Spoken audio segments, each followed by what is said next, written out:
Let me ask you a question. What do you think is more powerful? A syringe full of medications or a single drop of water? If I told you that without fully understanding water, you cannot understand disease, treatment, or even life itself, would you believe me? You see, from brain surgery to breathing, from hormones to hydration, stay hydrated, by the way. Water is everything. Water is everything. It's not just a drink. It's a molecule of memory. It's a transporter of medicine and a regulator of life. And yet most people, including students, including doctors, scientists, get the basics wrong. So in this video, we'll dive into this molecule that powers your heartbeat, powers your brain cells, and powers biochemistry. That molecule, water.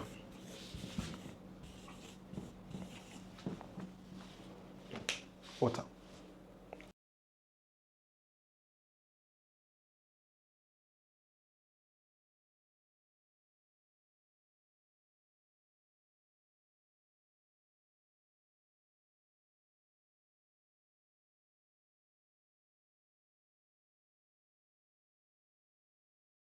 By way of an overview, water makes up about 70%, 60 to 70% of our body weight. So, the brain, the temporal gyri and temporal lobe, the parietal lobe and the frontal lobe with the gyri and sulci, the heart, and say this is the heart, the chambers, 4 chambers, the atria and the ventricles, the lungs, the trachea, the bronchi, and the lungs, DNA, which is double-stranded, as well as even medications. For this what you said, medicine or drugs. So, water plays an important role in that. Now, in this lecture, we're going to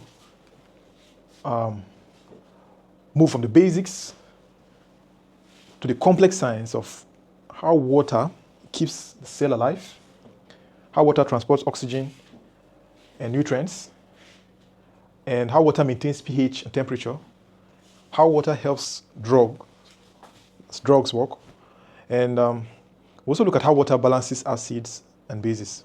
We talk chemistry, we talk biology, we talk medicine. We'll look at a bit of life cases, and I'll try to correlate the whole discussion with a bit of some global issues. We use mnemonics. We use some medical correlates and whiteboard illustrations like I'm doing here. And we also drop some amazing, surprising facts. If you stay to the end of the video, I'll reveal one special fact about water you've not heard of before. And so we'll go to the next course of our discussion, which is the definition and importance of water. Because I'm talking about water. How do you define water? And what is the importance of water?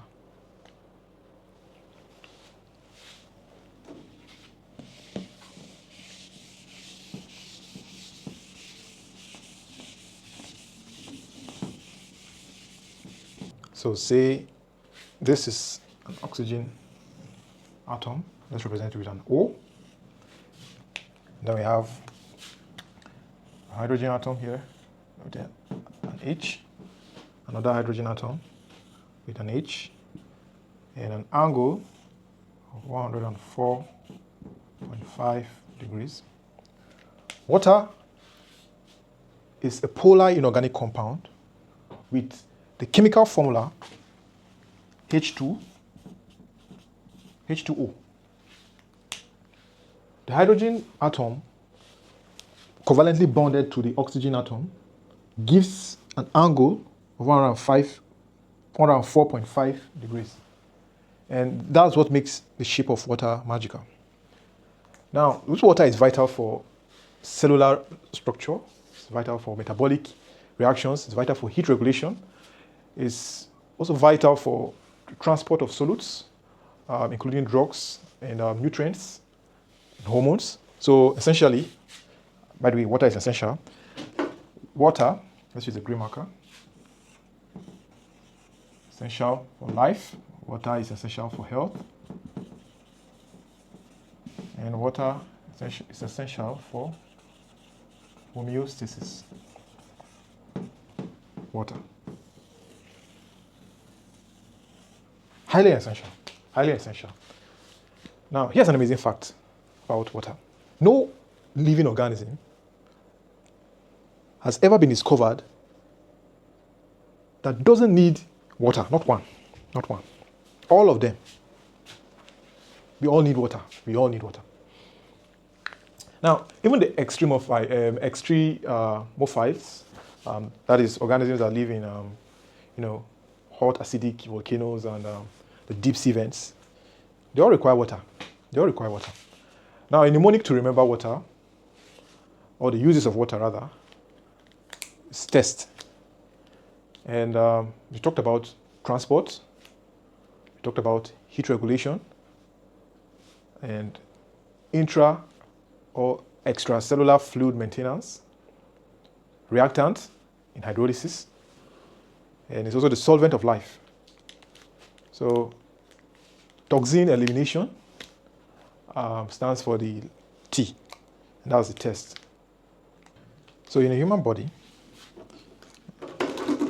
say this is a human, let's draw a silhouette of a human, the hands, chest and abdomen, down to the lower limbs, just a sketch. This head is a bit small. But yeah, in a human being, about, let's just say 60, let's draw 60 here, I don't know, it looks like 60%, we actually earlier mentioned that we are all made up of about 60 to 70% of water. So 60%, thereabout, of our body weight is water. Total body water. And out of this 60%, we have some of the water in intracellular space, extracellular space, the interstitial space, as well as plasma. And for the extracellular space, it's about 20%. The intracellular space is about 40%. Interstitial space, that's between tissues, is about 15%. And plasma, which, of course, part of the blood, component of the blood, is about 5%. Now, let's bring this to life. In a 70 kg adult, about 42 liters, thereabout, makes up the total body water. So in a 70 kg adult, the total body water is about 42 liters. And we have about 28 liters in the intracellular space, about 14 liters in the extracellular space, about 3.5 liters constituting our plasma, and the interstitial space is about 10.5 liters thereabout. Now, this is a clinical correlate you should take note of. You see, in a patient, that's a Bourne's patient particularly, or a patient with severe diarrhea, water is lost from this compartment and can lead to shock if not corrected on time. Water is not just a filler. It is active. It's essential for every cell and organ. Water is referred to as the solvent of life because you see most biochemical reactions require an aqueous medium. If you think of digestion, you think of ATP synthesis. All these require water.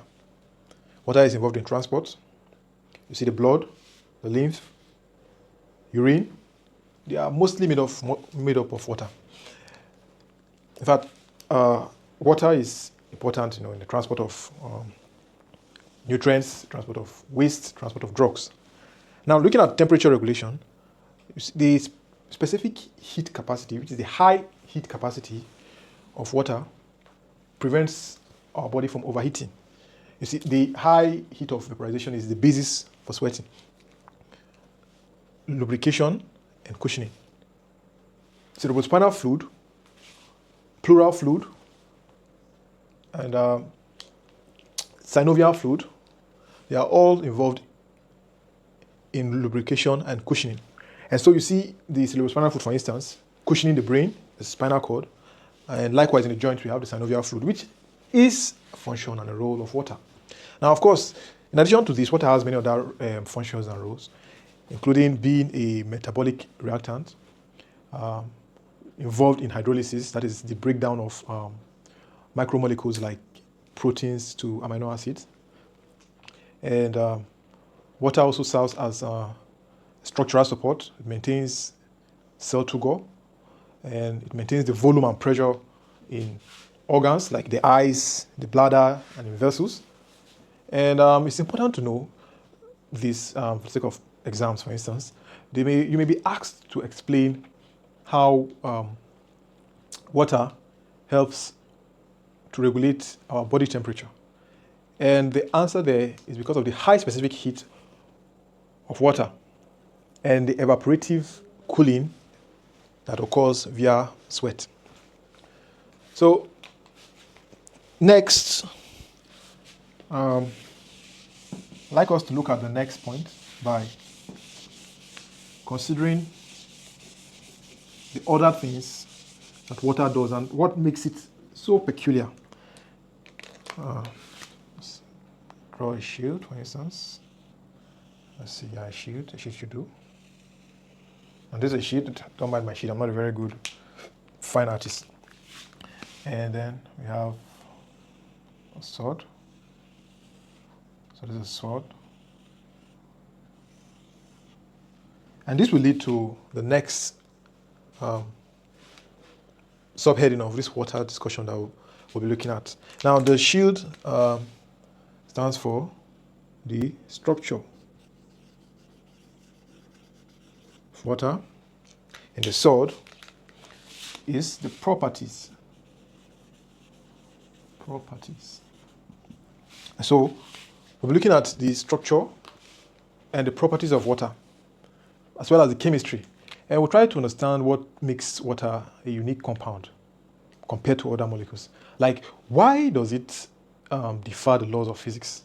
In the sense that, you see, it floats as a solid. Why? So next, we'll look at the properties of water, and we'll look at its chemical structure and why ice floats. And so now that we have understood the role that water plays in the body, let's try to decode why water is so powerful, also rather so strange. You know, what makes it so sort of like perfect? Why does ice float? Why is it less dense than water itself? And what can water, or why rather, can water dissolve ions, dissolve salts, dissolve proteins and sugars so easily? Why does it do that? And why is it hard to boil water and so slow to cool? Now, you know, the chemistry, or rather the answer is from the chemistry, the structure of water. Now, if you remember earlier, we drew a molecule of water as being this, being the oxygen atom linked to two hydrogen atoms. So we have a hydrogen atom here and another hydrogen atom here with an angle of about 104.5 degrees. Now, oxygen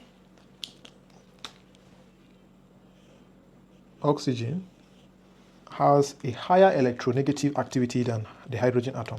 And what oxygen does is it pulls the electrons of the hydrogen closer to itself, such that there is a disparity in the charge distribution of the molecule. So we have rather sort of like a negatively charged region of oxygen atom as compared to the hydrogen atom, which is positively charged.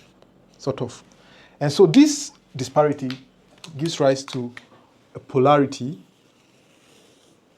in the water molecule. And it's this polarity that makes it so powerful, makes it, sort of mysterious in a way. And, of course, there are hydrogen bonds, and the net negative charge here can be, let's use the black, linked to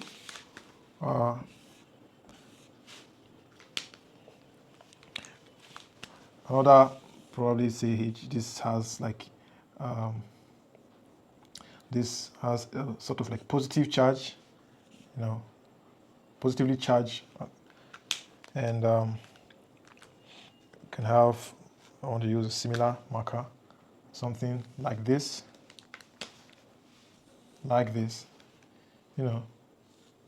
So because of the positive, the negative charge, although it's a single bond, not double, but because of the negative charge you have something like this. And this basically is what makes water so powerful. And with that said, it will be important to discuss, I think, the properties of water. And to do that, I like to use a mnemonic, C shield. And C shield is a mnemonic that describes the property of water, where C talks about cohesion and adhesion, because water molecules stick to each other because of the cohesion they have. And they stick to other substances and other surfaces because of their adhesive property. The S is solvent. Water is a universal solvent. It dissolves ions, it dissolves nutrients, it dissolves gases, and like dissolve like. In the sense that we just talked about how water is polar. So polar water dissolves polar substances. And in pharmacy, it is well noted and well known that drugs must be water soluble for IV use because polar dissolves polar substances.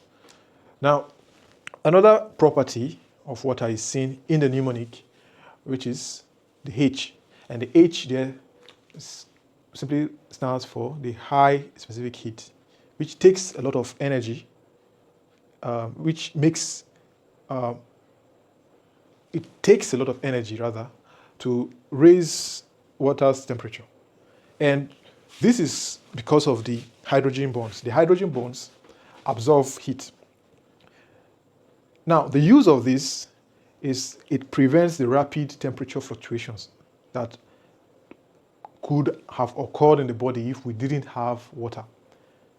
I stands for ice, and ice is less dense, and ice floats due to it has open hexagonal structure.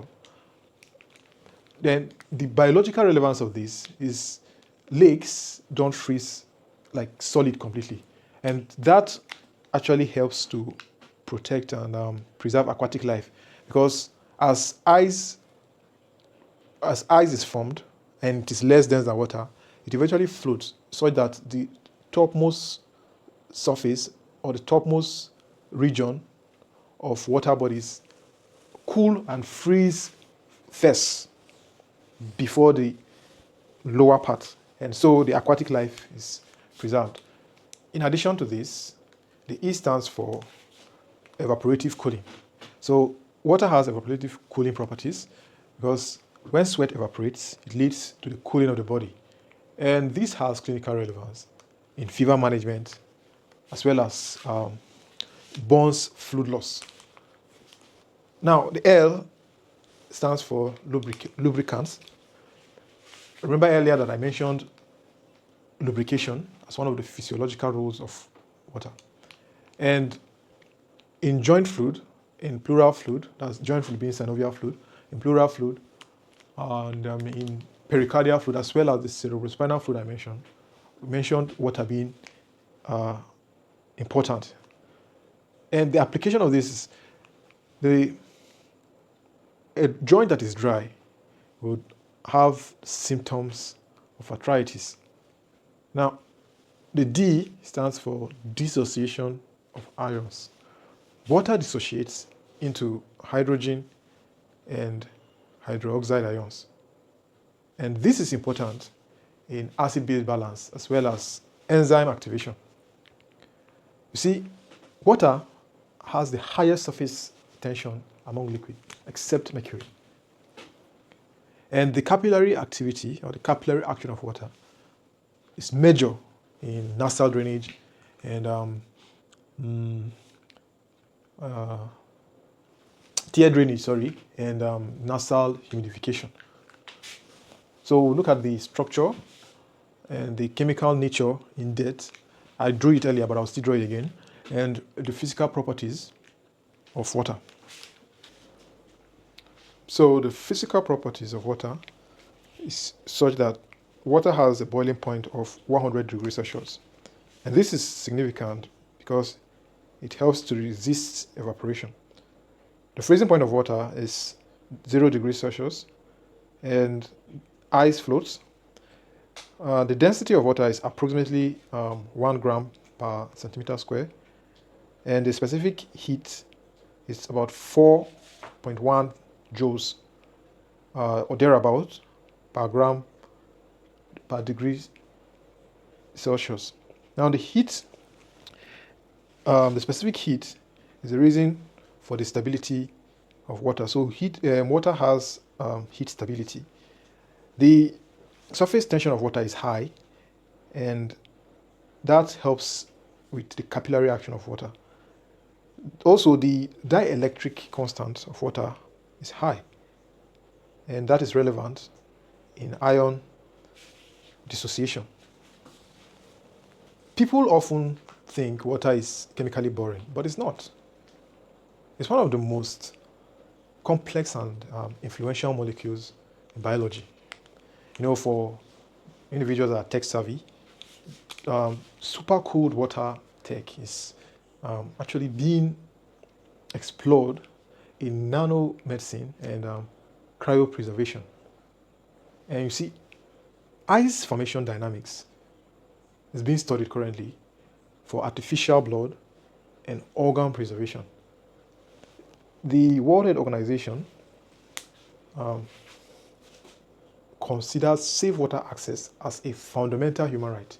And the water properties that we've discussed are very key in public health and disaster response and drug solubility research across the world, in Africa, in Asia, and Latin America.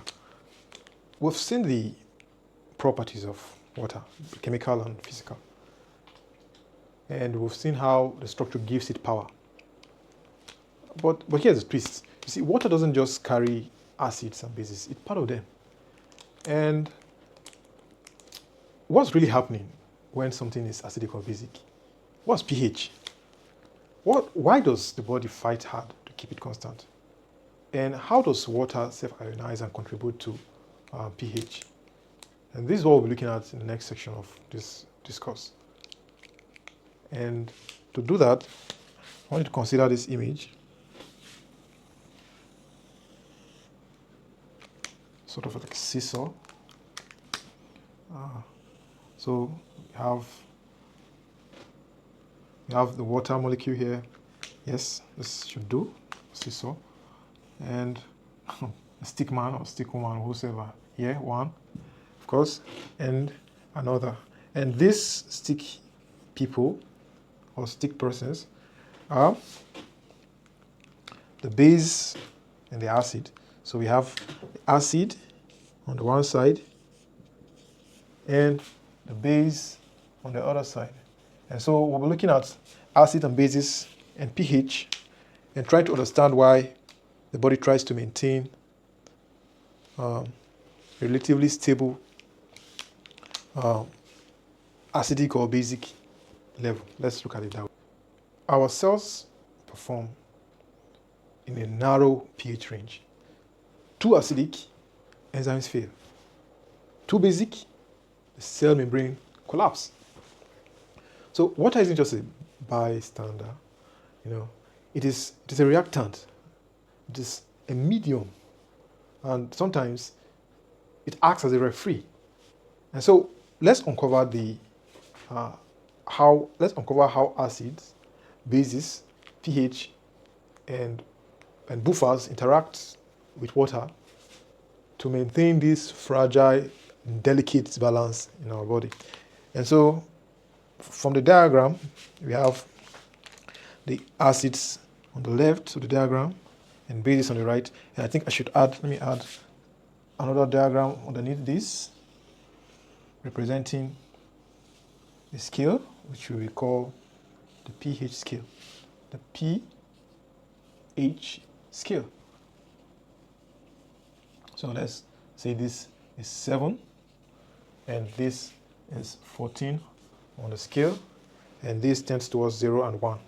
So this is 0. So 0, 7, and 14.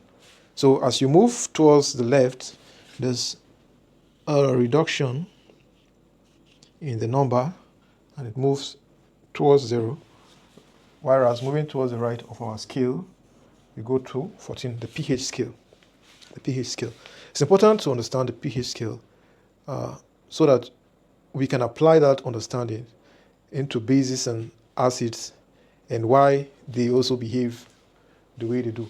Now, by way of definition, acid, that's based on the Bronsted-Lowry's theory. Acids are basically substances that have the capacity to donate a proton or hydrogen ion.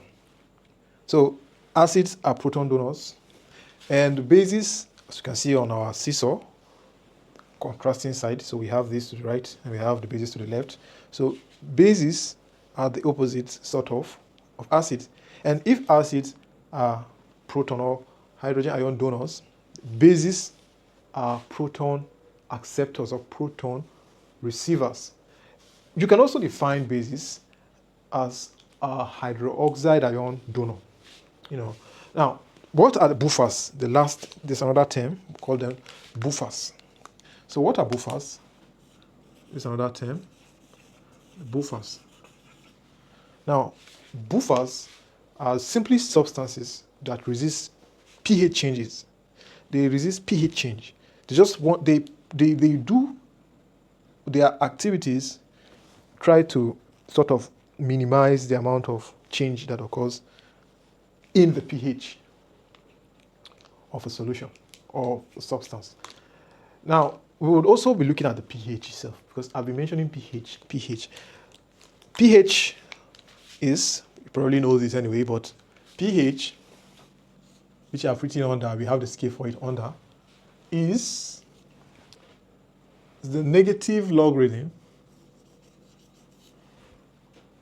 of hydrogen ion concentration. So the negative logarithm of hydrogen ion concentration constitutes our pH. And this is just basically forget the complex English there. It just basically refers to the concentration of free hydrogen ions in a solution.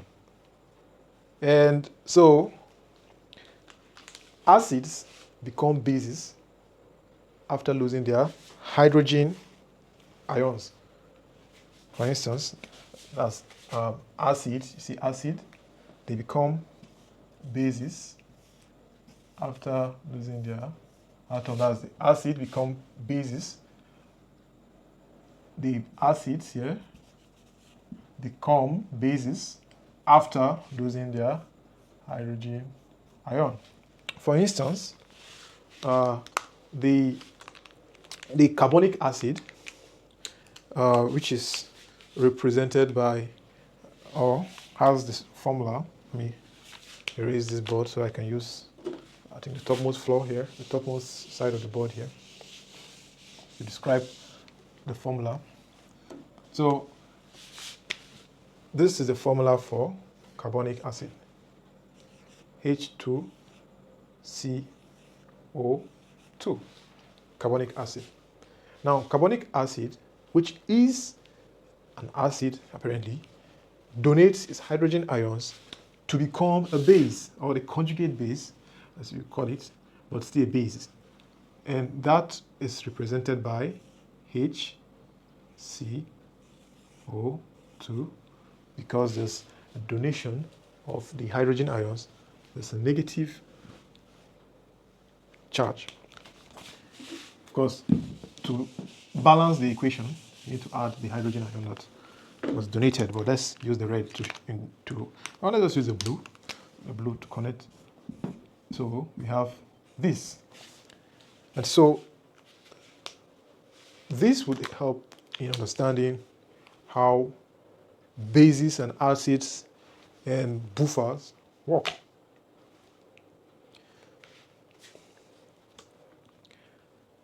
So why do these buffers matter? Why do buffers matter? See, the enzymes only work at an optimal pH, enzymes of our body. Now, hemoglobin binds oxygen molecules based on the pH in our body. And this is known as the Ball's effect. Now, metabolic acidosis or alkalosis can be diagnosed in seconds from our knowledge of all this. Now, I've drawn the pH scale, and you can see it ranged from 0 to 14 with a midpoint of 7. Now, as you move from, say, 6.9 here on the scale, and you move retrogressively or back to the left, rather, nearing 0 to the acid portion of our scale, and of course the seesaw, we eventually have an acidic pH. So it implies that from 0 to 6.9 is often referred to as an acidic pH. And from 7.1 to 14 is referred to as a basic, or rather alkaline pH. Now, of course, you've noticed that we have a midpoint here of 7. And this 7, the midpoint, is neutral. So it's neither basic nor acidic. It's neutral. Now, the human blood, my blood, your blood, human blood, is slightly neutral, not neutral entirely, but slightly close to being neutral. And the blood pH is about 7.4. So it's a range, actually, 7.35 to 7.45. And this pH is optimal for homeostasis. In fact, let me put it this way. Okay, homeostasis, and I'm sorry, that's a long word, a very complex word, but homeostasis just simply refers to the maintenance of the internal milieu, or maintenance of the internal environment of our body, trying to maintain, a regular form of metabolism. So we said pH is equal to 7.4 on the dot, but it's a range from 7.35 to 7.45. And this results in homeostasis.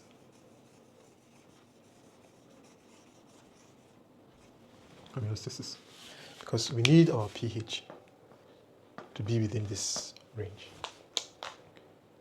So, by way of, I think an exam tip that you should have at the back of your mind is, see buffers, buffers are actually part of most exams. Like you see them in clinical MCQs, the USMLE, for instance, the PLAB, and I think even the other types of examinations. So I would advise that you really take time to understand buffers and acid and bases basically, because our body physiology is hinged on a lot of buffers, which we will look at in the course of this lecture. And so I'd also like to mention that in DKA, that's in diabetic ketoacidosis, the low pH due to the excess acetic acid, the excess ketone acid, because the DKA is diabetic ketoacidosis, the excess ketone acid is what leads to the morbidity and mortality, sort of. Now, vomiting results in loss of the hydrochloric acid, and that leads to metabolic alkalosis. So do you see how acidic and either the loss of acidic content or the accumulation of acidic content affects our metabolism? Because it does. It does. To understand the acid dissociation constant of weak acids and their conjugate bases, you need to, okay, do you remember there was a formula I drew, or a chemical equation rather, of carbonic acid dissociating into hydrogen ion, or the proton, and its conjugate base, the bicarbonate ion. And let's represent that. Say the weak acid is HA, and this dissociate to the hydrogen ion and the base, conjugate base. And so we have this representing the weak acid because it has the hydrogen ion or the proton, then dissociating into the proton and its conjugate base. And so this becomes, the acid, or you can say the weak acid, gives rise to the hydrogen ion,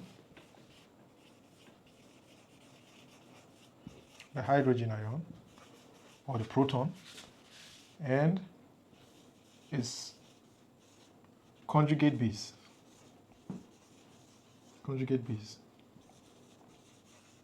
So the hydrogen ion may also be called the proton and its conjugate base. This is important in understanding how, acid and bases interact. And it will also give you a good understanding of why certain acids are considered stronger or weaker than the other. Now, the acid dissociation constant is the constant K. So let's say the acid dissociation constant is Ka, acid dissociation constant. Is a way to assess the strength of an acid, in the sense that the higher the acid dissociation constant, the stronger the acid, and of course vice versa. The lower the acid dissociation constant, the weaker the acid. And why is that so? It's just so because the acid eventually gives rise to or produces the hydrogen ion in the conjugate base. And so when an acid has the ability to dissociate easily or freely into hydrogen ion, of course, if you remember our definition of acid based on the Bronsted-Lowry's theory of acid, we said acid are proton or hydrogen ion donors. And so the ability of an acid to dissociate, to give off proton or hydrogen ion makes it stronger. And that's why when Ka is higher, the acids are considered to be stronger. For instance, let's consider acetic acid and carbonic acid, for instance. But I think before we do that, we should talk about the pKa. The pKa. Now, just like the pH, we have the pKa, and that the pKa is the negative log or the negative logarithm of Ka. The negative logarithm of Ka. Not the concentration anyway, but Ka. Put it this way. Let's move this. Negative logarithm of Ka.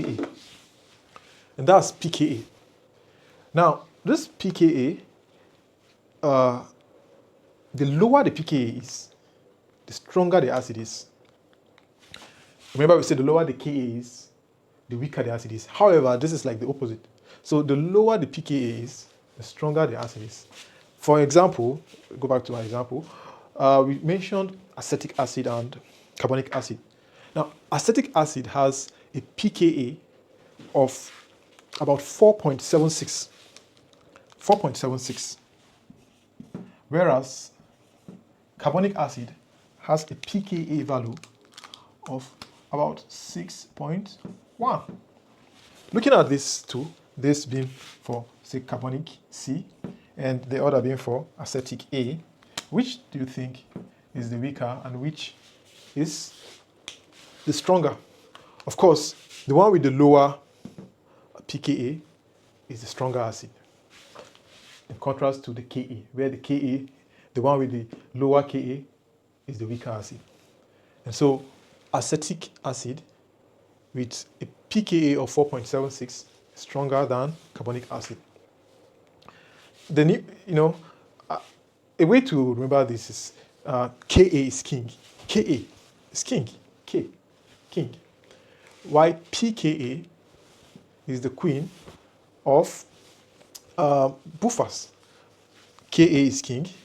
pKa is the queen of buffers. So the conjugate base, this is the leftover after an acid has donated its hydrogen ion, the conjugate base. And it is important in buffering because, like, for instance, in the earlier chemical equation I wrote down, bicarbonate ion is a conjugate base. And it helps, in fact, there's the carbonic acid bicarbonate ion buffer, and so that helps in buffering. We will eventually come to that, the buffers in details, but I just want to bring that up. And that understanding makes you see why all of this is important. So you see, buffers, they work best when the pKa is equal to the pH of the solution. So when we have pKa being equal to pH of the solution, buffers work their best. And that's pH is equal to pKa. We have buffers working at their best. And you see, drugs absorbed, they are absorbed based on buffers. And the body pH, e.g.,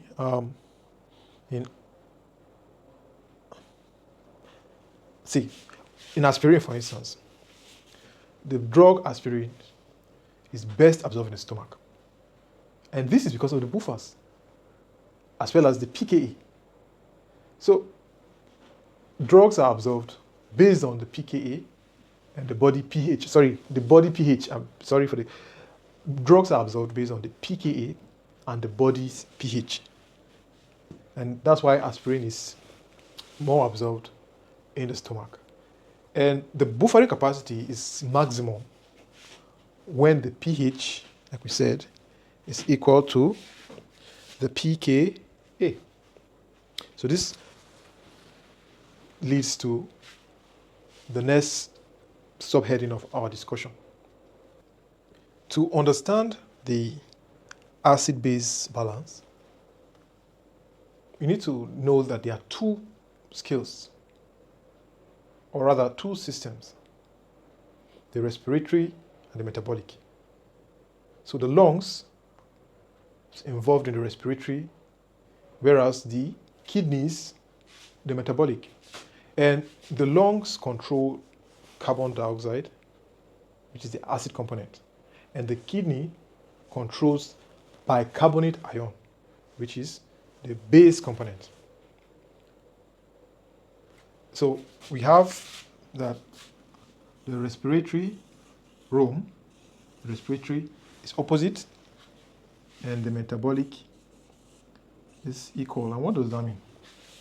That implies that in respiratory problems, the pH and the carbon dioxide go opposite. They go in opposite direction. Whereas in metabolic problem, the pH and the bicarbonate ion go in the same direction. In conditions like metabolic acidosis, the pH drops. The carbon dioxide may neither be affected or sometimes drop, whereas metabolic acidosis leads to a decrease in bicarbonate, because we said the pH and the bicarbonate go in the same direction, the ME of Rome, metabolic acidosis.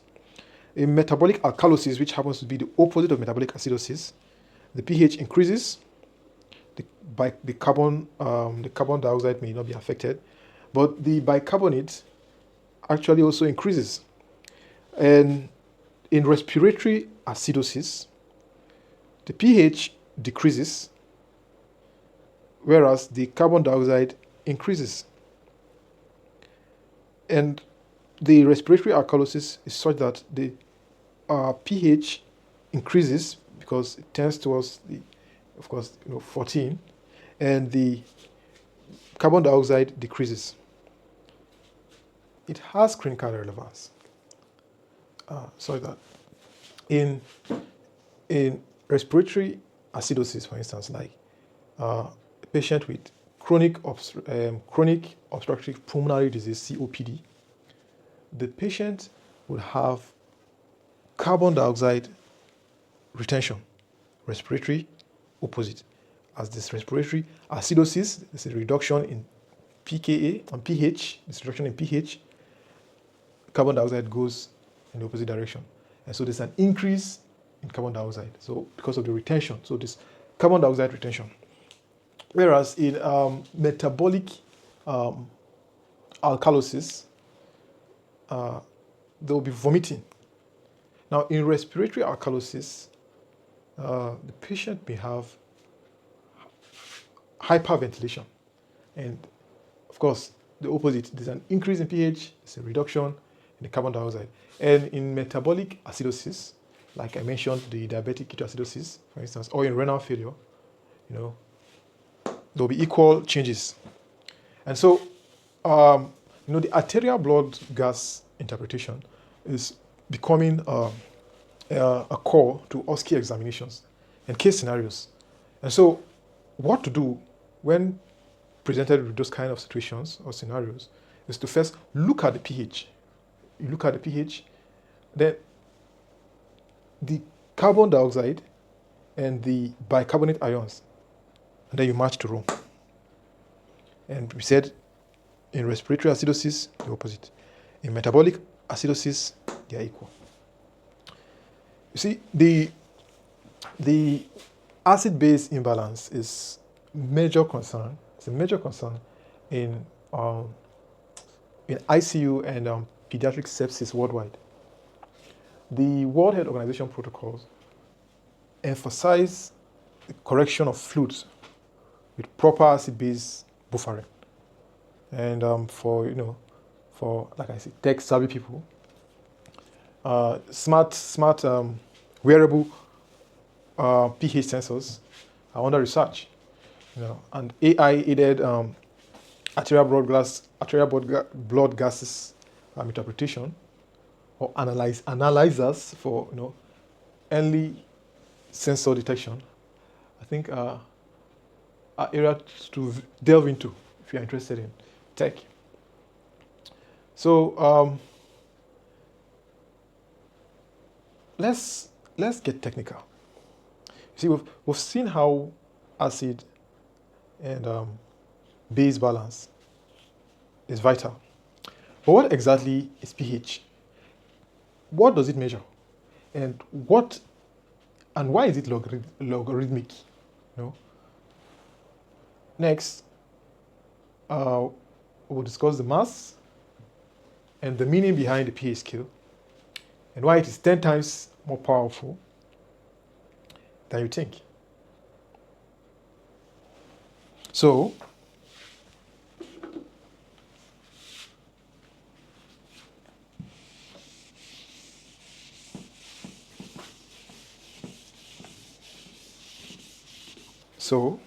we've been talking a lot about hydrogen ion and pH.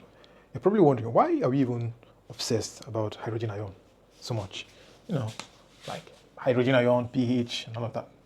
Now, suppose this is hydrogen ion, and this is a pond, and hydrogen ion falling here can give ripple effects, on this pond. It can start by affecting the enzymes, can affect other proteins in your body, affect metabolism,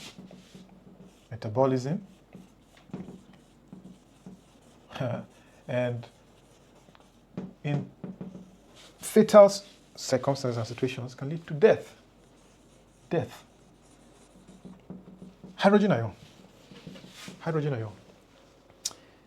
And a tenfold increase in hydrogen ion can make your blood so acidic to be able to alter the functions of the enzymes and the proteins and basically just kill you, basically.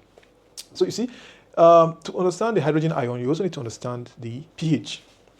And I mentioned the pKa earlier, and I also mentioned the pH. But the pH, by definition, is the negative logarithm to base 10 of this hydrogen ion. And so, pH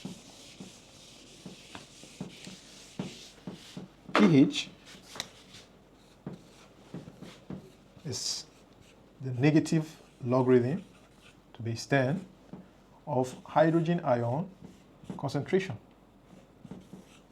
pH is just, the power of hydrogen.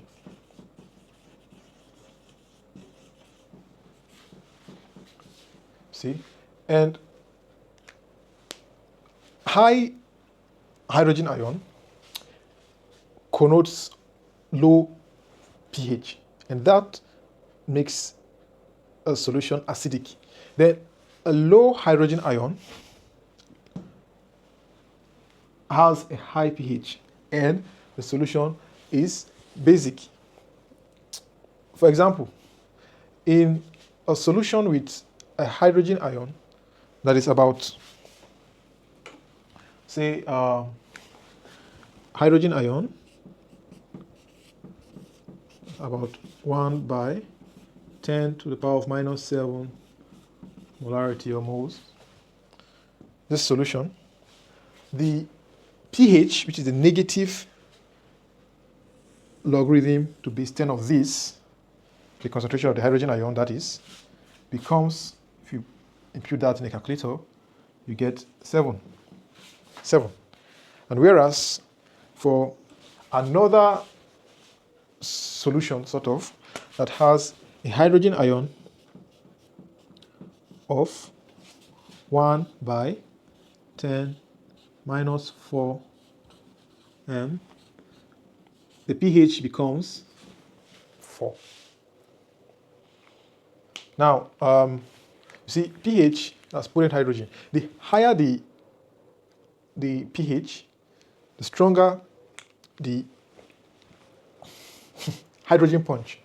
So if the pH is smaller, so the smaller the pH, the stronger the punch, because it is potent. The smaller the pH, the stronger the punch. Let me explain further. Let me explain this further. You need the understanding of pH is very important. Of course, you may be wondering why we delved from water to pH, but this is important because, like we said earlier, we said water is a metabolic reactant. It serves as the solvent, universal solvent of the body, where metabolic reactions take place. And of course, we need to also understand what goes on in that metabolic solvent to understand how those metabolic reactions that are taking place in water do. And that's why I'm discussing the pH with you. Now, to understand what the pH is, let's say this is the pH. I drew the pH scale earlier, but I'll redraw it. But this, assuming this is the pH scale, pH, of course, this, let's say this is 7, where neutral is, so this is 7, and this is, oh, let's not call it 7, let's just say this is the neutral. Let's say this is like neutral. There is actually a 10-fold increase per change in 1 pH. Thus, moving from the pH of 7, let's put the 7 here, being the neutral, and down to 6, somewhere around here, probably 6. We've moved a 10-fold, 10 times fold from 7 to 6, in the sense that we have an increase in the acidic content of that substance or solution by 10 times. So what was actually there at the pH of 7 is now present by 10-fold at the pH of 6. And as you move from the pH of 6 to the pH of 5, you have a 10 times fold, so it becomes 10 times more acidic. So moving from a pH of 7 to a pH of 5, it's 100 times acidity, like 100 times fold. And this is important because, you know, it will give a very good understanding of how the solutions in our body are and how they create avenue for the changes that go on with the enzymes and the proteins and the various other things that happens in our body, including drugs, drug metabolism. Now, this pH was actually put forward by Danish, in Denmark, by I think it's a Swedish scientist, Sorensen. Although it was postulated in Denmark and in the lab, I think in a lab in Denmark, thereabout in 1909. So you see, even the slight pH shift in the cerebral spinal fluid or in urine or in blood can indicate pathology. And like I earlier said, enzymes denature, they lose their nature outside the normal pH range. We are given the normal pH range of our body to be 7.4, a range between 7.35 to 7.45. And outside this pH, enzymes in our body denature.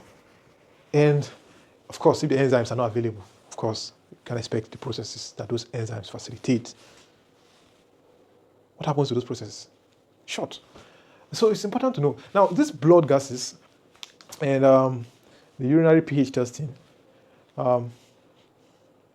it's really one of the things that are a big deal in our laboratories today.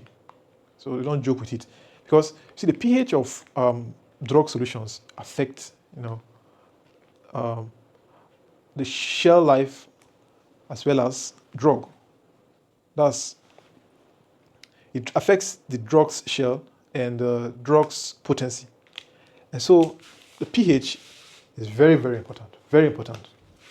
Little change, great enormous effect. So that leads to the next section of the discourse.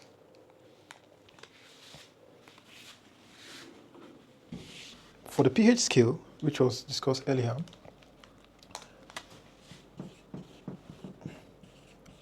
you can see that the 0, acidic, neutral, 7, and the basic is 14. So it ranges from 0 to 14. And strong acids like hydrochloric acid are just around here. Hydrochloric acid are here. And strong bases like sodium hydroxide, for instance, are somewhere around here on the scale. You have water. Pure water or distilled water happens to be neutral, and distilled water somewhere here, 7.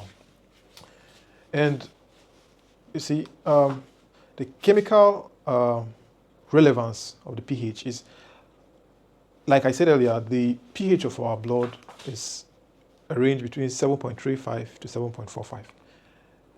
It is important to note too that the pH of our urine is a range between 4.3 or so, 4.5 to 6. And the pH of the cerebrospinal fluid is just roughly just a bit basic, so somewhere around 7.3, thereabout, 7.3. The stomach is very acidic because you will see about the gastric acid. So it has a pH of about 1.5 to 3.5, thereabout. Saliva is a range that spans from acidity to alkalinity or basicity, and it's just from 6.1, 6.2, thereabout, to 7.5, 7.8. And you see how pH is important in the different fluids and compartments of our body. Very important. So, like I said earlier, in the IV fluids, it's important that you must match those IV fluids with the physiological pH, because if you don't, the drugs may not work. Although there are some drugs that require either acidic or an alkaline environment to function well. E.g., omeprazole, for instance, for acid suppression, it's used. And you see, antacid neutralize gastric acid. So antacid is anti-acid, basic. And omeprazole likewise. So you see, I think the take home here should be that, and it's very important you take note of this, a pH value of less than 6.9 or greater than 7.8 is incompatible with life. In fact, let's bring this down to, I'll say 7.6. 7.6. Because, 7.6. Let's leave it at 7.8. I think it's 7.8 thereabout.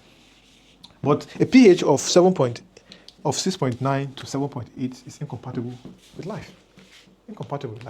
And this is seen in severe cases of acidosis and alkalosis. Remember, we earlier mentioned things like diabetic acidosis and diabetic ketoacidosis and respiratory alkalosis, as well as, mentioned patient with chronic obstructive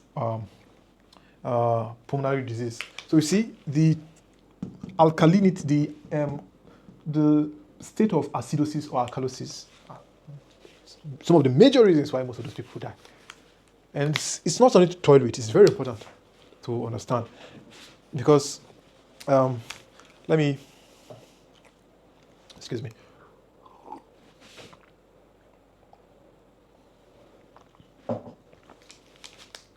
Now, see, lemons have a pH of -2, but their metabolic breakdown results in an alkaline effect on the body. one of the misconceptions that is there is, that once something has an acidic taste, it has an acidic blood outcome. But that's not always the case. That's not always the case. That's not always the case. The World Health Organization protocol for oral rehydration salts, considers the pH. And public water supplies globally, they are monitored globally for pH safety, ensuring that the pH is within the range of, for the water anyway, not our body, just slightly below this, so range of 6.5 to I think 8.5 or so, thereabout. I think that's the range. Just maintain that. And, it is, there's a thought I have. Could wearable devices that continuously monitor interstitial pH revolutionize critical care? What do you guys think? Well, that's there. It's a thought. So this leads, this understanding of pH and, the acidity, neutrality, and basicity leads to the next point of our discussion. You've heard about the pH and hydrogen ions and hydrogen concentration. But what if I tell you there's a single formula that ties the pH to the buffer system and to acids, as well as has a clinical relevance and is used in clinical decision making? Well, that formula happens to be the Henderson-Hasselbach Equation, which was discovered by Lawrence Joseph Henderson in 1908 and was later modified by Carl Hasselbach. Now, Joseph Henderson was an American scientist, whereas Hasselbach was a Swedish physiologist. And the two of them came up with the Henderson-Hasselbach equation, which correlates the pH to the pKa and the conjugate base as well as the concentration of the weak acid. And that's this, the pH, the pKa, linked to the logarithm of the base and the acid. Very important. So this, of course, is the, this gives an idea of the concentration of hydrogen ions. And this gives us an idea of the dissociation constant of the acid, though the P, so not just the Ka. And if you remember, we said the pKa is the queen of buffers. We need to understand this to understand the buffers. Whereas we see a relationship between the conjugate base or the dissociated conjugate base and the concentration of the undissociated weak acid. And that's that. And this equation is used clinically to calculate blood pH from bicarbonate and carbon dioxide values. Now, the basis of interpreting arterial blood gases is gotten from this. For instance, let's see. Assuming now bicarbonate has, assuming the blood had concentration, bicarbonate concentration of 24 millimoles per liter, and the carbonic acid, which is the weak acid, the bicarbonate is the base, conjugate base, 24 millimoles per liter. The weak acid, about 1.2 millimoles per liter. Then the pH in that situation, because we already know the pKa of bicarbonate ion to be 6.1. So pH, using this formula, of the blood then would be equal to the pKa of bicarbonate, it's already 6.1 known, plus the logarithm of 24, the concentration of the conjugate base, divided by 1.2. And if you do that, of course, this becomes 2. You add this to this. You eventually get, I think, 6.1. Okay, let's do the math. You get 6.1 plus log.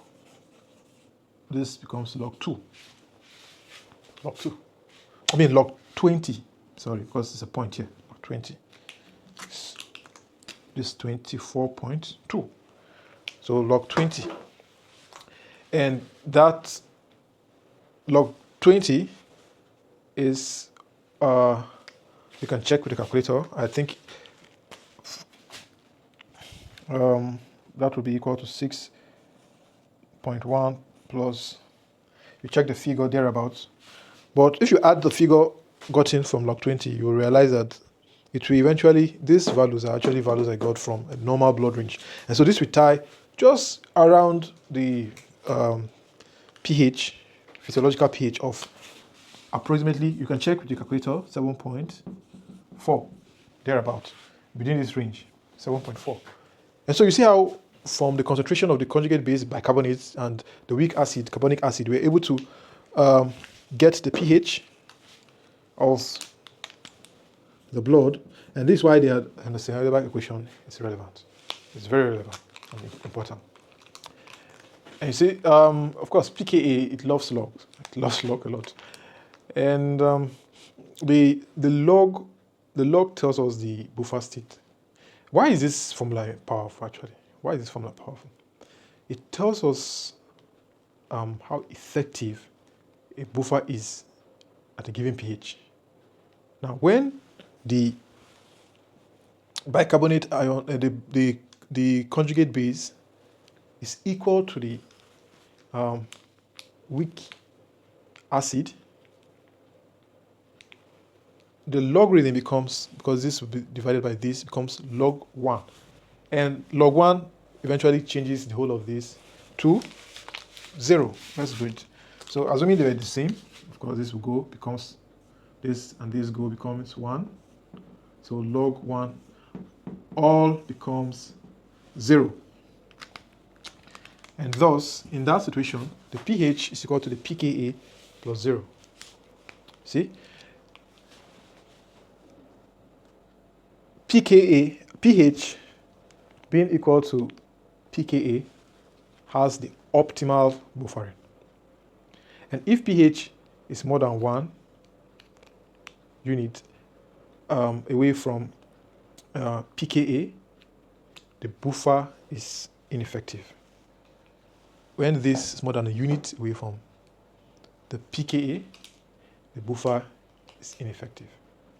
pH is a unit away from the pKa, you have an issue with your buffer. Now,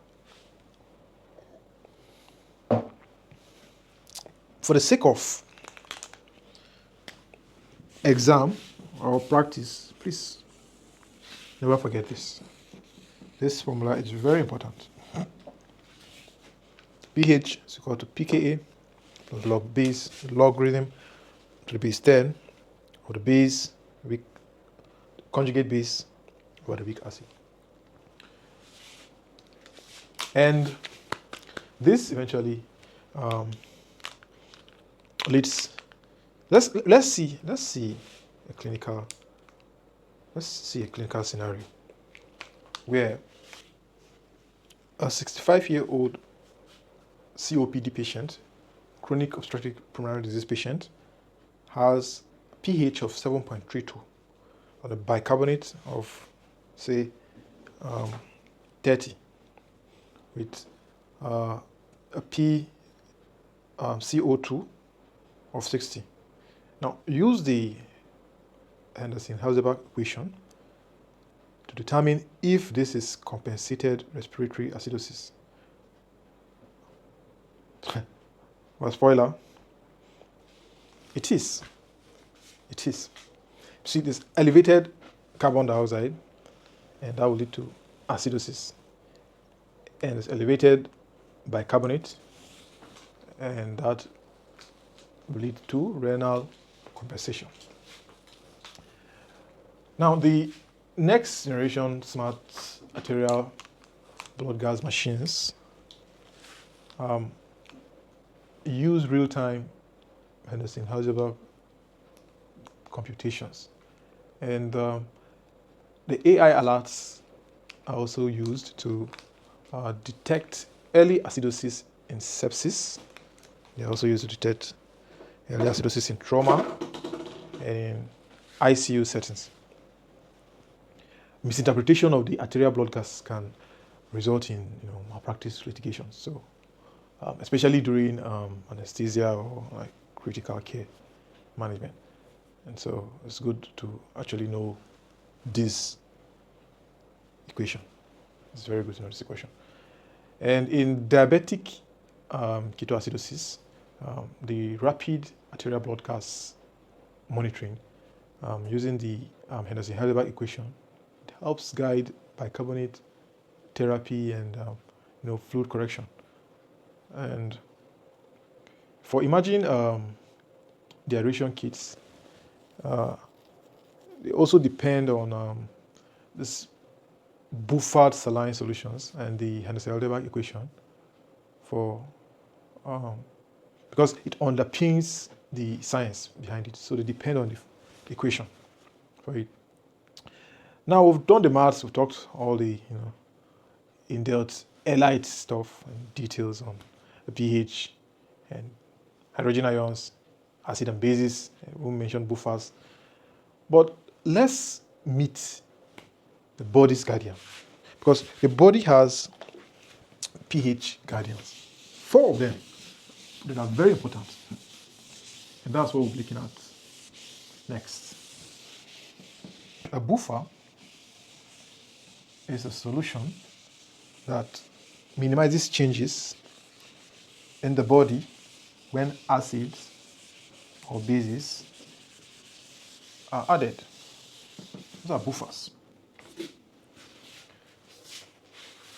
And you see, the buffer is composed of a weak acid, which donates the hydrogen ion.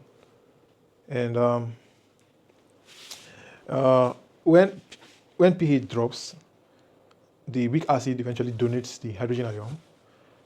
And in cases where there's an increase in pH, the conjugate base, of course, takes it or morphs the hydrogen ion. And so one of the misconceptions people have is that they think only blood needs buffers. But that's wrong. That's wrong. You see, even our cerebrospinal fluid, the urine, and intracellular fluid, as well as even tears, they all need buffer systems. The 4 major physiological buffer systems are the bicarbonate buffer system, and it's located in the blood and the extracellular fluid, and plays a role in blood buffer. It's very fast. The hemoglobin, which is found in red blood cells, and it helps to buffer carbon dioxide. A bit slow anyway, compared to the bicarbonate buffer system. And we also have the phosphate buffer system, seen in the intracellular fluids and in kidney, and it's involved in renal and intracellular buffer. And lastly, the protein buffer system, which is plasma and intracellular fluid where it is seen in. And it plays a role in proteins like cell proteins like albumin and cell proteins. The most important cellular buffer, however, is the bicarbonate. And the most important intracellular buffer are the proteins, especially the hemoglobin in red blood cells. The bicarbonate buffers, the breathing buffers, and the lung control carbon dioxide whereas the kidney controls the bicarbonate. Now in metabolic acidosis, the lungs compensate by hyperventilation, that is the blow off carbon dioxide, and in respiratory acidosis, the kidneys retain bicarbonate over this. The bicarbonate system has actually been the foundation of acid-base medicine since the 1920s, and it was popularized in physiology by Henderson and Van Slyke. Now, the hemoglobin buffer system, which I like to tag the HHH because the hemoglobin holds hydrogen. It's the buffer system that is found in the red blood cells and the blood. And you see, deoxygenated hemoglobin is a stronger buffer than oxygenated hemoglobin. And that's useful in peripheral tissues. Because in acidosis, patients with anemia, they have reduced buffering capacity due to the low hemoglobin. Now, the phosphate buffer system, on the other hand, are very powerful in the kidneys and the kidney tubules, and are also powerful inside cells.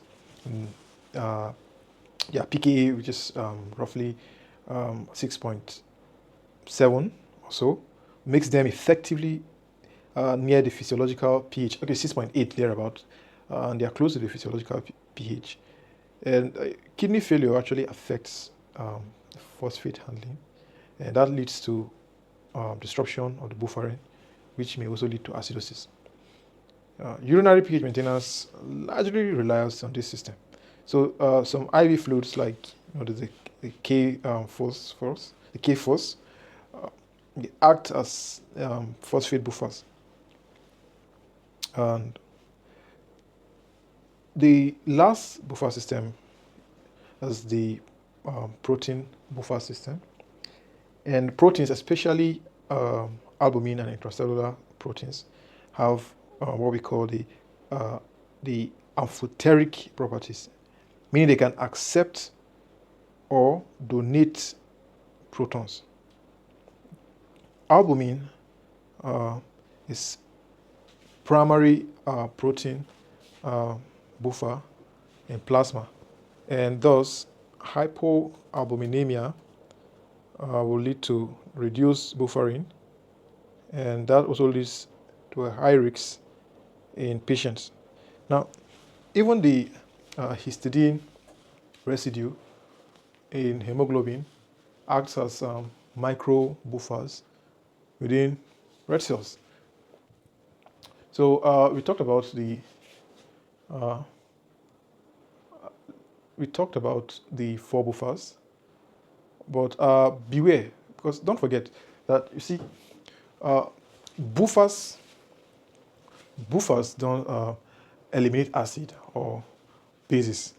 They only resist pH change, and the elimination is actually via the lungs for the carbon dioxide, and the kidneys for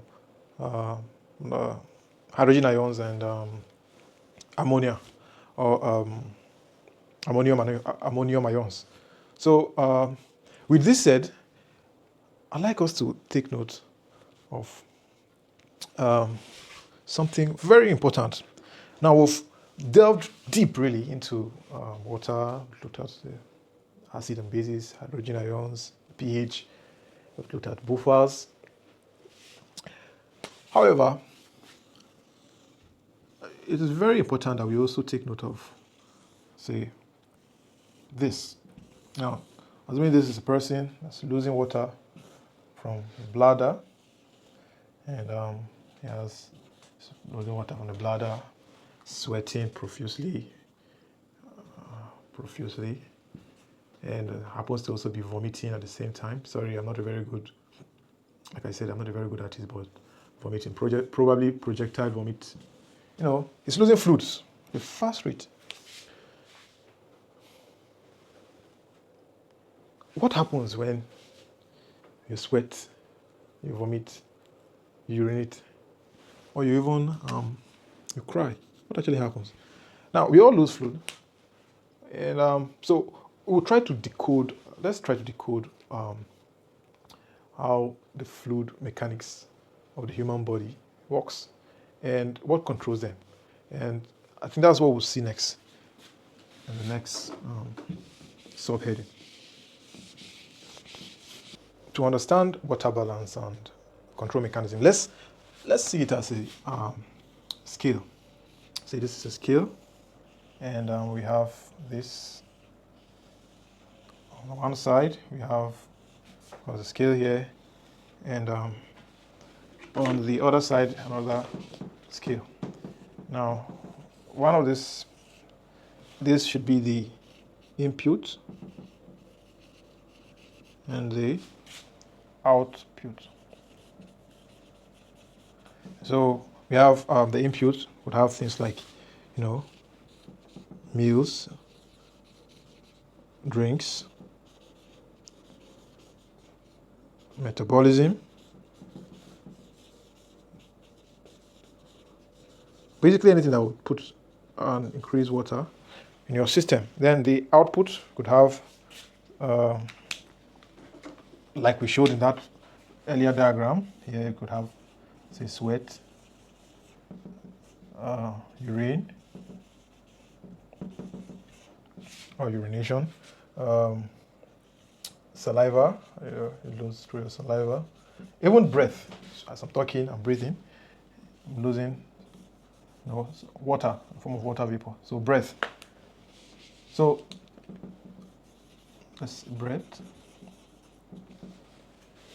There has to be a balance between the input and the output in order to avoid a water pathology. And the daily water input sources include fluids, about just above, roughly around 2 liters, about 1.5 liters per day. And in food, you also, that's why we have the meals as one of the input source of water. Is just slightly half, probably slightly below half of the drinks and the water we get from fluids. And the metabolism, like in cases of oxidative reactions, and it generally totals to around 2.5 liters. That's about 2,500 mils per day. Now the output per day is we lose water in urine, as mentioned there, and on average per day we lose about 1,500 mils of water in our urine. And we also lose, we have what we call the insensible water loss from the skin and from, of course, the lungs. And that's about 0.9 liters, about 900 mils. In feces too, feces was not added there, but feces, we also lose water. And we lose about 100 mils or thereabout per day. So what is the control mechanism for this? Because there has to be a balance. See the way. If one is higher than the other, problem. Now you see, water may be life, but too much of it, not good. Too little of it, not good. So what exactly is the control mechanism for water? So the control mechanism for water, let's say, suppose this is the brain, anterior view, and we have the two cerebrum, of course, with the corpus callosum linking the two. So suppose this is the brain. Sorry, this is the lateral view of the brain, drawn like this, with the water view. So, but I'm trying to draw the anterior view of the brain. So suppose this is the anterior view of the brain, looking at the person from the front, and we have the, so the link is, the brain with the hypothalamus, and that hypothalamus is linked to the posterior pituitary, which is just slightly inferior or below the hypothalamus. And there's that link between the brain, the hypothalamus, and the hypothalamus produces a hormone known as the antidiuretic hormone, the ADH, also known as vasopressin. It's a hormone produced by the hypothalamus, somewhere around here, And this hormone produced by the hypothalamus is released by the posterior pituitary, which is a part of the brain. So we have the posterior pituitary. We're trying to understand how water is regulated in our body. So the posterior pituitary gland, posterior pituitary,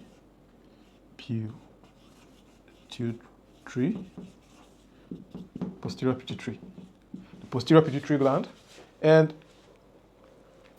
the posterior pituitary gland haven't released the antidiuretic hormone. The antidiuretic hormone eventually acts on the kidney. And by the way, this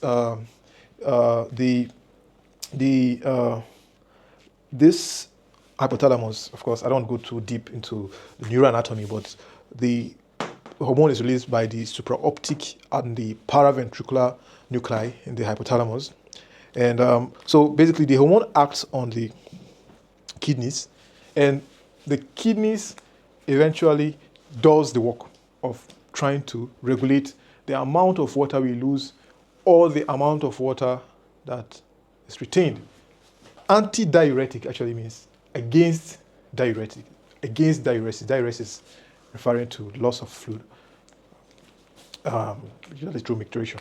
And so that's the antidiuretic hormone, which eventually does that. Now the test center is also in the hypothalamus, and it senses the plasma osmolarity, and the antidiuretic hormone tries to conserve water in the kidney. And this generally is actually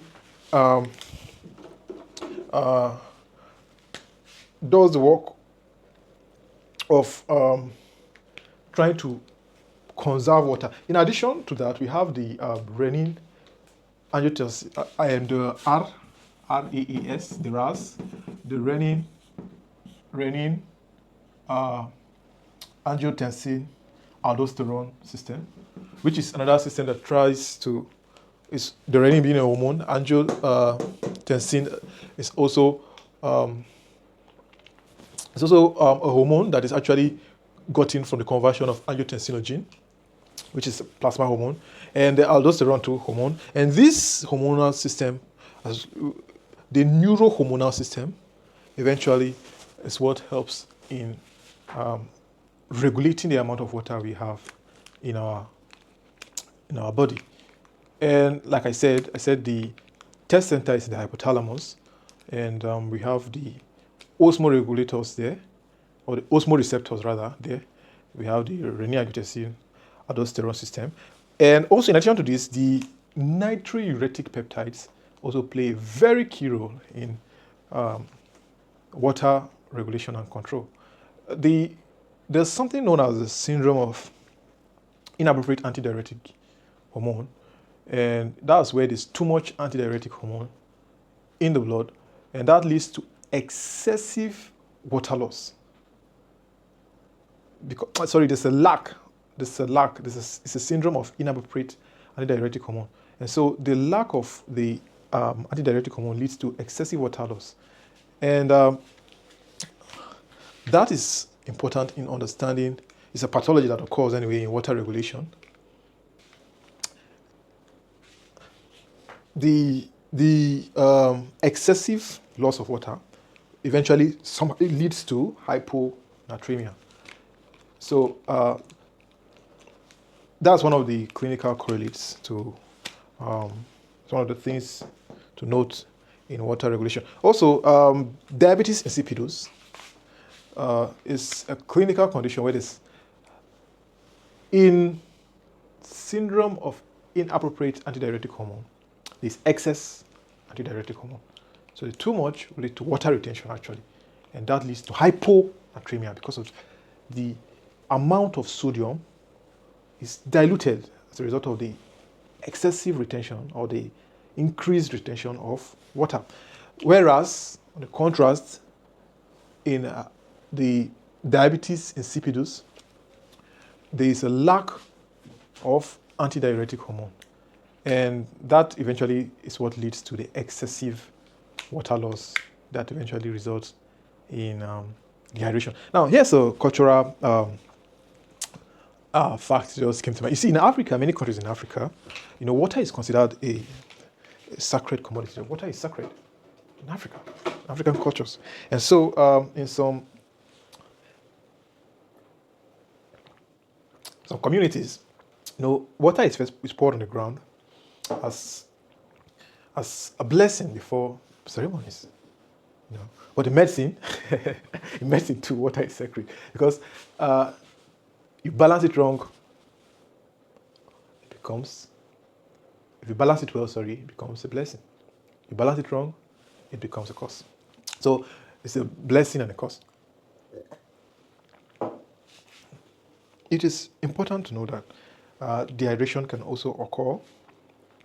And some causes of dehydration, diarrhea, vomiting, diabetes insipidus, like we mentioned.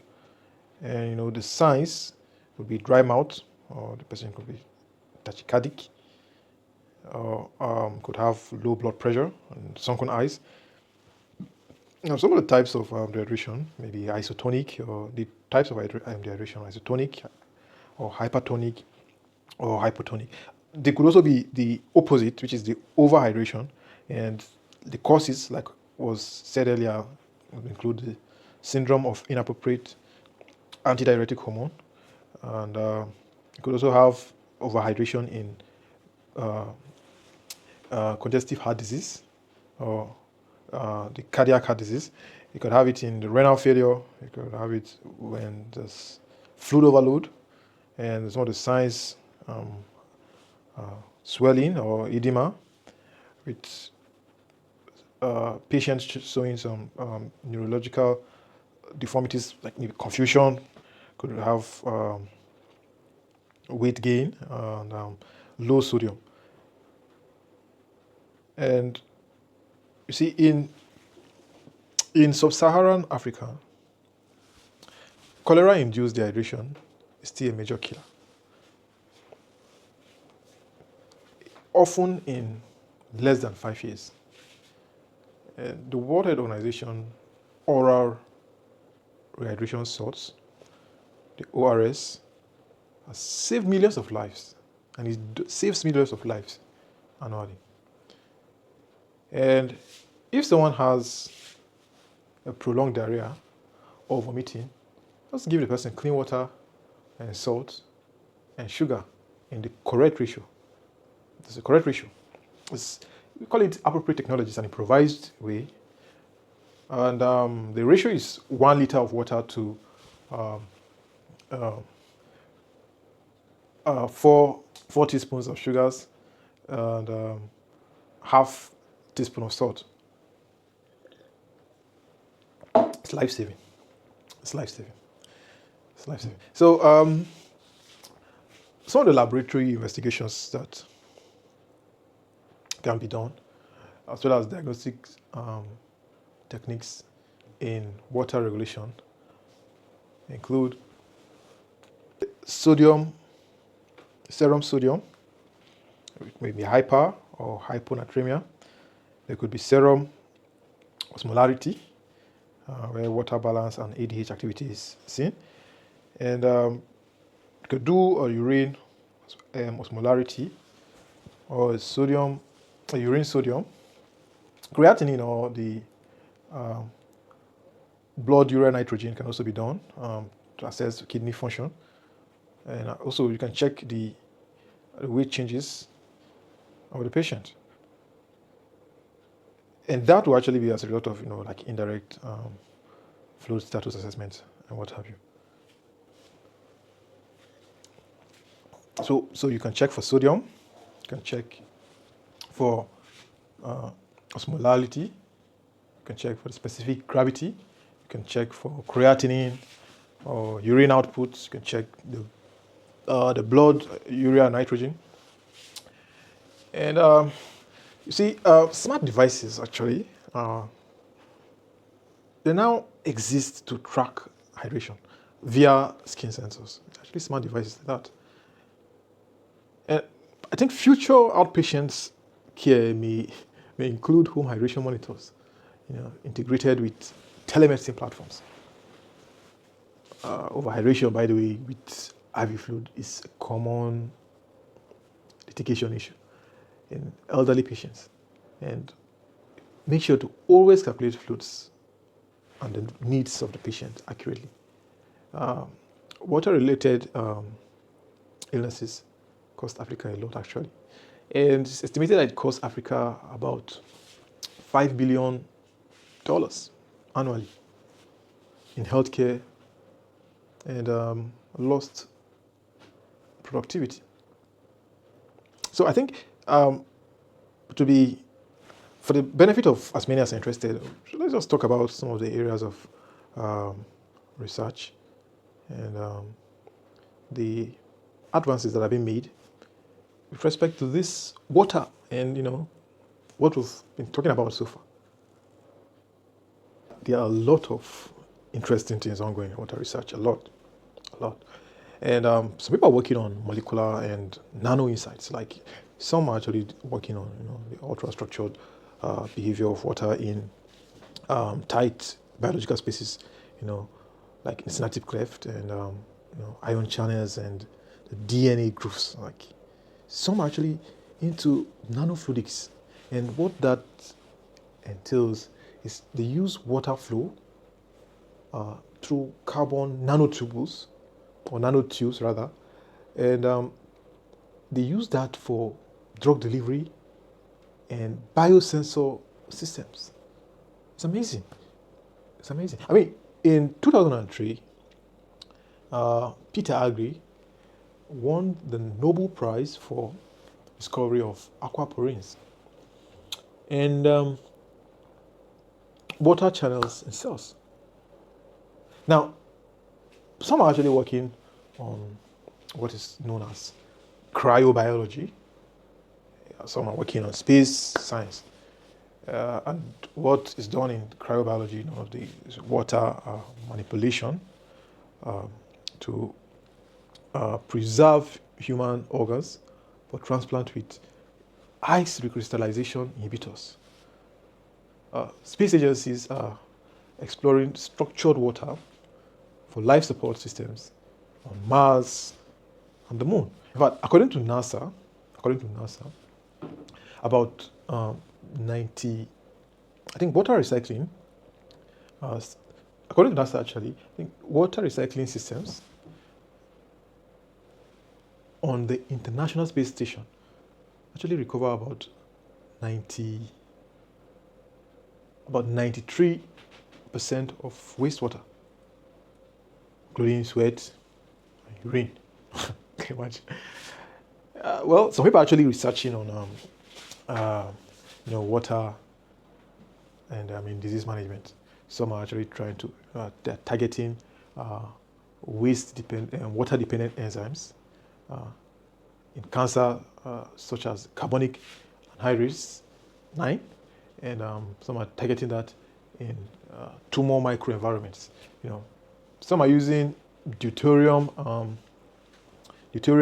depleted water as an adjunct therapy in oncology, although it's still under review. It's not really out there, but some are still trying it, trying to research things in there. But some are actually doing research in what is known as hydrogen therapy, and what that involves is hydrogen-rich water is being studied for antioxidant and anti-inflammatory benefits, especially in neurodegeneration and molecular syndromes, and even aging. Though all these are still, like I mentioned, some of them are still investigational. They are not yet standard therapy. Some are into smart hydration technologies, and because of the lecture, I mentioned a couple of those things. Wearable devices to monitor hydration via sweat sensors, AI-guided intravenous fluid therapy using they use real-time blood and urine osmolality feedback. So, amazing research ongoing. It's interesting. It's interesting what the future holds. It's interesting. And speaking about the future, in 10 to 20 years or so, you'll be expecting like we have intelligent hydration systems for athletes, for soldiers, and even for ICU patients, where bioengineers are actually, or they may actually design tissue-friendly fluids for targeted hydration at cellular levels.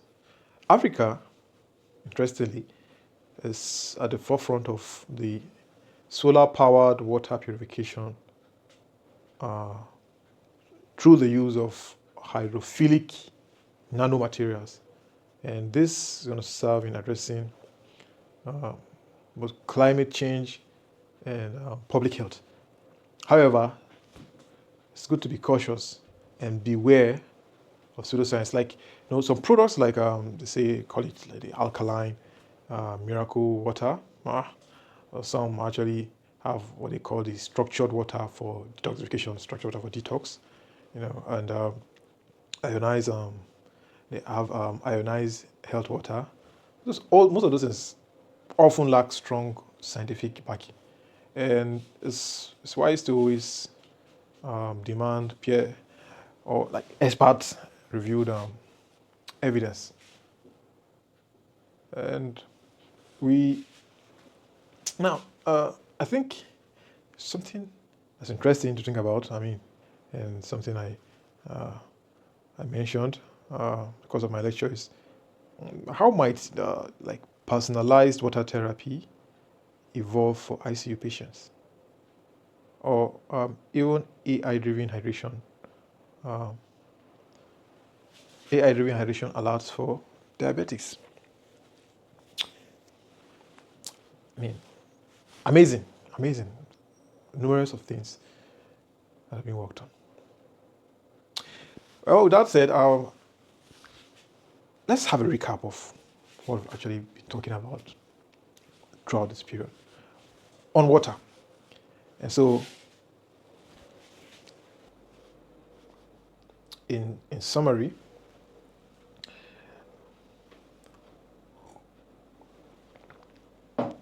let's wrap up. Let's wrap up all we have covered with clarity and with confidence. We talked about the definition and the importance of water, and we mentioned water, H2O, being vital for life and vital for the biochemical reactions that go on in our body. Remember clearly mentioned a couple of times that even we as human beings are made up of about 60 to 70% of water. We eventually talked about the distribution of water, and we said the intracellular fluid comprises about 2/3 of the total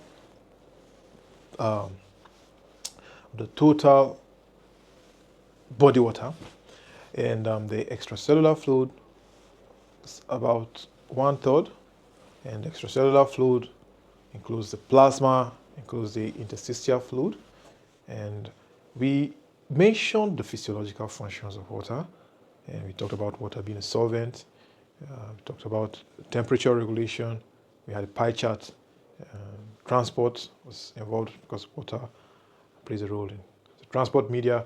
We talked about it being a shock absorber and like a lubricant. We talked about it being a lubricant, having a role in lubrication. We then went on to look at the unique properties of water, and there we saw how the high heat capacity of water plays a role in osmoregulation.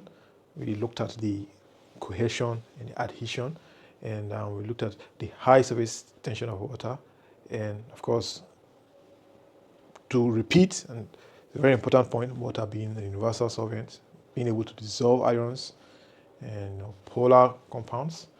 And we actually went into the core of water to describe the structure and the chemistry of water. And we said water is a bent molecule with a bent molecular shape and has a polar nature.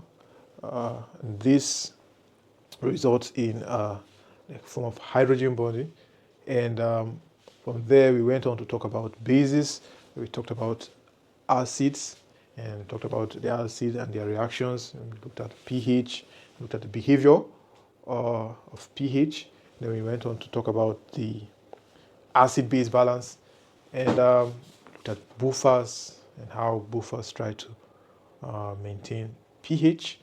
We also delved into the Henderson-Hasselbach Equation, and which helps us to actually quantify it. That's quantify the buffers, and we saw the bicarbonate, the phosphate.